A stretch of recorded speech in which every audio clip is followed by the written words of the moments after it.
তামিম ইকবালের হার্ট অ্যাটাকের পরে তাকে যদি হেলিকপ্টারে উঠিয়ে ফার্দার ট্রিটমেন্ট দেওয়ার জন্য ঢাকায় নিয়ে আসার চেষ্টা করা হতো, তামিম ইকবাল ফিরতেন কিনা এটা নিয়ে ঘোরতর সন্দেহ আছে। 2-3 জন মানুষের চেষ্টা, দ্রুত সিদ্ধান্ত না এবং অ্যাবাভ এভরিথিং মহান আল্লাহ পাকের মেহেরবানি, এ সব কিছু হলে তামিম ইকবাল এই যাত্রা বেঁচে গেছেন। সারাদিন অনেক লেখা পড়েছেন, অনেক সাংবাদিকের লাইভ দেখেছেন। এইবার এখনো পর্যন্ত এই ভিডিওটা যারা দেখছেন আর নইরেন না, ঠান্ডা মাথায় পুরো ঘটনাটা শোনেন, অনেক কিছু পাবেন যেটা আপনি এখনো পর্যন্ত জানেন না। তামিম ইকবাল যখন বুকে ব্যথা ফিল করছিলেন, তিনি হসপিটালের উদ্দেশ্যে যখন রওনা হন, গাড়িতে বসে থাকা অবস্থায় তিনি হেলিকপ্টারকে ফোন দিয়েছিলেন এবং হেলিকপ্টারকে ফোন দিয়েছিলেন যেন অবস্থা খারাপ হলে তারা এসে তাকে নিয়ে যায়, এরকম একটা কমিউনিকেশন হয়েছিল। এবং তামিম হেলিকপ্টারের যে সার্ভিস প্রোভাইডার তাদের একজনের নাম্বারও তার সাথে থাকা মোহামেডান স্পোর্টিং ক্লাবের ট্রেনার ডালিম ভাইকে দিয়েছিলেন, যে তার অবস্থা যদি খারাপ হয় তিনি যেন কমিউনিকেশনটা করেন। তো হসপিটালে যাওয়ার পর ট্রিটমেন্ট হয়, ইসিজি করা হয় এবং ওই সময় তামিম তিনি বলেন যে তিনি হয়তো একটু বেটার ফিল করছেন, তো তিনি সেখানে আর থাকবেন না, হেলিকপ্টার আসছে, তিনি হেলিকপ্টারে করে দ্রুততম সময় ঢাকায় এসে ট্রিটমেন্ট করাবেন। ফাইন, অ্যাম্বুলেন্সে করে ওই ডালিম ভাইসহ তারা বিকেএসপির দিকে আবার রিটার্ন করেন। বিকেএসপির অ্যাডমিন বিল্ডিং এর কাছাকাছি আসতে আসতে তামিম ইকবাল কলাপস করেন। কলাপসটা কেমন? হার্ট কাজ করছে না, মুখে লালা ঝরছে, মানে একদম সাদা ফেনার মতো উঠে গেছে, পালস পাওয়া যাচ্ছে না, পুরো শরীর ঠান্ডা। অ্যাট দ্যাট টাইম ডালিম ভাই সিপিআর দেওয়া শুরু করেন।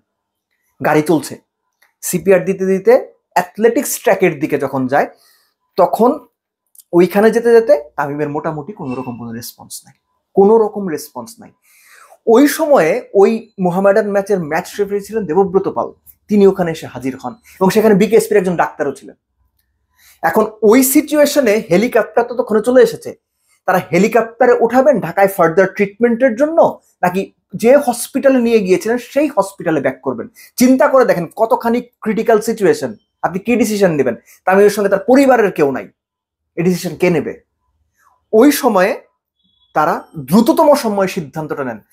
এই যে ডালিম ভাইয়ের কথা বললাম, ট্রেনার ডালিম ভাই এবং ম্যাচ রেফারি দেবব্রত পাল, দুজনে মিলে ওই সিদ্ধান্তটা নেন যে হেলিকপ্টারে এখন না উঠিয়ে তামিমকে ওই হসপিটালে আবার নেওয়া হোক। এবং তারা এই সিদ্ধান্ত নিয়ে খুব কুইক আবারও ব্যাক করেন, যেহেতু অ্যাম্বুলেন্স ছিল, সো তাদের মুভ করাটা তুলনামূলক একটু ইজি হয়েছে। এবং আস্তে আস্তে ওই হসপিটালে যারা ছিলেন কর্তৃপক্ষ বা ডাক্তার, তাদের সঙ্গে কমিউনিকেশন করা হচ্ছে টু মেক এভরিথিং রেডি। এবং ওই হসপিটাল কর্তৃপক্ষ বা ডাক্তারদের একটা বড় ধন্যবাদ দিতে হয়। তামিম ইকবালকে যখন ওই অচেতন অবস্থায় বা প্রাণ নাই অবস্থায় নিয়ে যাওয়া হয়, তখনও কিন্তু এই যে আপনার সিপিআর দেওয়া চলছে, যখন নিয়ে যাওয়া হয় গিয়েই দেখা যায় সেখানে সবকিছু নিজে ইমার্জেন্সিতে রেডি আছে। এবং আমরা অনেকেই, আমি নিজেই দেখলাম যে কেউ লিখছেন বা বলার চেষ্টা করছেন 22 মিনিট ধরে সিপিআর দেওয়া হয়েছে, এবং ওনারাই তথ্যটা কোথায় পেয়েছেন আমি জানি না। প্রত্যক্ষদর্শী বা ওখানে যারা আমরা ছিলাম সব মিলে ঘটনাটা 10 থেকে 12 মিনিটের, 22 মিনিটের সিপিআর কোনোভাবেই হয় না। এনিওয়েজ তারা তাদের মতো করে হয়তো লিখেছেন। ওখানে নেওয়ার পরে সঙ্গে সঙ্গে যেটা করা হয়, তাকে ইমার্জেন্সি নেওয়া হয় এবং তখন শক দেওয়া হয়। ওই শক দিতে দিতে একটা পর্যায়ে তামিম একটু রেসপন্স করেন, বা মনে হয় যে তিনি মানে স্বাভাবিকভাবে না হলেও নিঃশ্বাসটা নিচ্ছেন। এবং ওই সময়ে তাকে দ্রুততম সময়ে এনজিওগ্রাম করা বা অন্যান্য যে আপনার অপারেটিভ প্রসিডিউর, সেই অপারেটিভ প্রসিডিউর গুলোর জন্য রেডি করার জন্য ডাক্তাররা বলেন যে what ever it is, we need to make it quick, very quick. 5 second সময় তখন অনেক। এখন আপনারা যারা জানেন তাদের জানার কথা, এই যে অপারেশন যখন করতে হয় তখন একটা বন্ড সই দিতে হয়, পরিবারের পক্ষ থেকে সইটাকে দেবে। তামিম ইকবালের ভাই ওইখানে উপস্থিত নাই তখন। নাফিস ইকবাল যখন পরে গিয়েছেন, নাফিস ইকবাল ভাইয়ের সঙ্গে আমরা মানে একই প্রায় কাছাকাছি সময় আমরা একসঙ্গে হসপিটালে পৌঁছেছি। তামিম ইকবাল খানের আম্মা তিনি তখন নেই, তার স্ত্রী, তারা সবাই একসঙ্গেই এসেছেন। তাহলে এই সাইনটা কে দেবে? তখন তামিম ইকবালের ফ্যামিলির সঙ্গে, আকরাম খানের সঙ্গে বা নাফিস ইকবালের সঙ্গে কথা বলে ওই যে বন্ড সইটা করা, ওই সইটা দিয়েছেন দেবব্রত পাল। এবং ওই সময় এখানে মোহামেডানের টিম ম্যানেজার তারিকুল ইসলাম টিটু ভাই উপস্থিত ছিলেন। তারা 3 জনে মিলেই তামিমের পরিবারের সঙ্গে কথা বলে বন্ড সইটা দিয়ে, কারণ ওই সময় নষ্ট করার মতো সময় নাই। মানুষ আসবে, পরিবার থেকে সাইন দেবে, তারপর অপারেশনে ঢুকবে, এইটা করার বিন্দু মাত্র সময় নেই। তো তারা হচ্ছে ওই সাইন টাইন দিয়ে প্রসিডিউর যা করার করে ফেলেন এবং ডাক্তাররাও খুব দ্রুত রেসপন্স করেন এবং তারা হচ্ছে ওই সাইন টাইনের ওয়েট করেননি। প্রসিডিউর যা করা দরকার, হার্টের রিং পরানোর জন্য, তারা এনজিওগ্রাম করার জন্য যা করা দরকার, তারা ওই প্রসেস শুরু করে দিয়েছিলেন। সো এইটাই হচ্ছে পুরোপুরি ঘটনা। এবং অপারেশন করতে করতেই মানে ওই সময় তামিম ইকবালের পরিবারের সদস্যরা আছেন, এবং মানে তারপরে আসার পরে তারা ওখান থেকে মানে পুরো দায়িত্বটা বুঝে নেয় এবং অপারেশন সাকসেসফুল হয়। তারপর তাকে একটা ইউনিট থেকে আরেকটা ইউনিটে নেওয়া হয়, তারপর তামিমের জ্ঞান ফেরে এবং এখনো পর্যন্ত আলহামদুলিল্লাহ হি ইজ ডুইং গুড, মানে উনি রেসপন্স করছেন এবং স্বাভাবিকভাবেই রেসপন্স করছেন।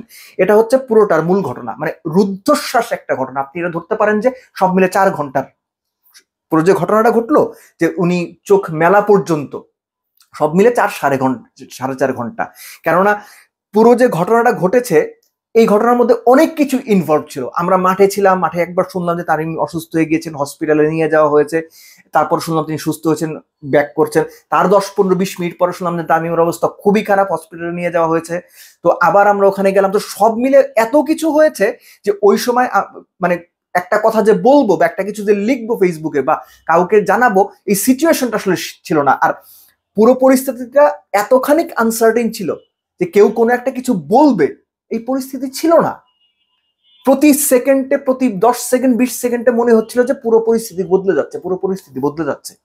সো এই হচ্ছে মূল ঘটনা। সো আপনারা, আমি জানি না সারাদিনে কি কি পড়েছেন, কি কি শুনেছেন, কি কি দেখেছেন, কি কি লাইভ দেখেছেন গণমাধ্যমে, অবশ্যই সবারই এই জায়গাটা নিয়ে একটা ভয়ঙ্কর রকমের কনসার্ন ছিল, সবাই ভয়ঙ্কর রকম উদ্বিগ্ন ছিল, একটা ভয় কাজ করছিল। মানুষ মানে বলা যায় যে বাংলাদেশে বোধহয় যারা এই ঘটনা শুনেছেন সবাই তামিমের জন্য দোয়া করেছেন। আমার মনে হয় না এমন একজন মানুষ ছিলেন যিনি দোয়া করেননি। কিন্তু এই ঘটনার সঙ্গে যে ইনভলভ মানুষগুলো ছিলেন, 3-4 জন মানুষ হাতে গোনা, তামিমের পরিবার আসার আগ পর্যন্ত, তাদেরকে একটা বড় স্যালুট, অনেক বড় ধন্যবাদ। আমি যেটা শুরুতেই বলছিলাম, এই মানুষগুলো খুব কুইক রেসপন্স করেছেন, খুব কুইক ডিসিশন নিয়েছেন এবং তাদের এই ডিসিশন মেকিং এবং আল্লাহ পাকের মেহেরবানি এবং আল্লাহ পাকের দয়া তামিমকে বাঁচিয়ে দিয়েছে। এবং একটা পর্যায়ে সত্যিকার অর্থে এটা আসলে মানে বলতেই চাই নাই ওই সময়, কিন্তু একটা পর্যায়ে আমরা এরকমও শুনছিলাম যে তামিম ইকবাল ফিরবেন না, এই সম্ভাবনায় বেশি। বাট আল্লাহ পাকের অনেক মেহেরবানি, তিনি ফিরেছেন এবং খুব দ্রুত তিনি খুব ভালোভাবে সুস্থ হয়ে উঠবেন এবং স্বাভাবিক জীবনে ফিরবেন। এটাই হচ্ছে মানে এই মুহূর্তে প্রত্যাশা, এবং তামিমের জন্য, তামিমের পরিবারের জন্য অনেক অনেক দোয়া রইল।